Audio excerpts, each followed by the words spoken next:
নমস্কার, কেমন আছেন সবাই? আশা করি সবাই ভালো আছেন। আমিও খুব ভালো আছি। এই টিউলিপের ওপরে চোকারটা তোমরা হয়তো আগেই দেখেছো, আমার চ্যানেলে পোস্ট করা আছে, আমার ফেসবুক, ইনস্টা সব জায়গাতেই পোস্ট করা আছে। এটা নিয়েছিল আমার কাছ থেকে আমার একটা বোন। তো এটার আগেও একটা কালার বানিয়েছিলাম, ব্লু কালার। তো তো ভাবলাম সব রকম ভিডিও তো তোমাদের কাছে শেয়ার করেছি, তো ভাবলাম একটা পরে দেখি কেমন লাগে।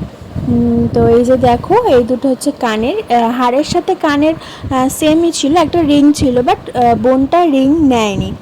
তো কেমন লাগছে তোমরা একটুখানি বলো। পুরোটাই পার্লের উপরে ছিল, আর এটা পুরোটাই কাস্টমাইজিং ছিল। আর হ্যাঁ, একটা কথা, আমি না তেমন একটা মেকআপ টেকআপ করতে ভালোবাসি না। তো যখনই তোমাদের সামনে ভিডিও করি তখন আমি এরকম নন মেকআপে চলে আসি, তোমরা কোনো মাইন্ড করো না। যাই হোক, তোমরা যদি এরকম জুয়েলারি আমার কাছ থেকে নিতে চাও তাহলে কমেন্ট করো, তোমার সাথে আমি কন্ট্যাক্ট করে নেবো। আসছি আবার নেক্সট ভিডিও নিয়ে। টাটা।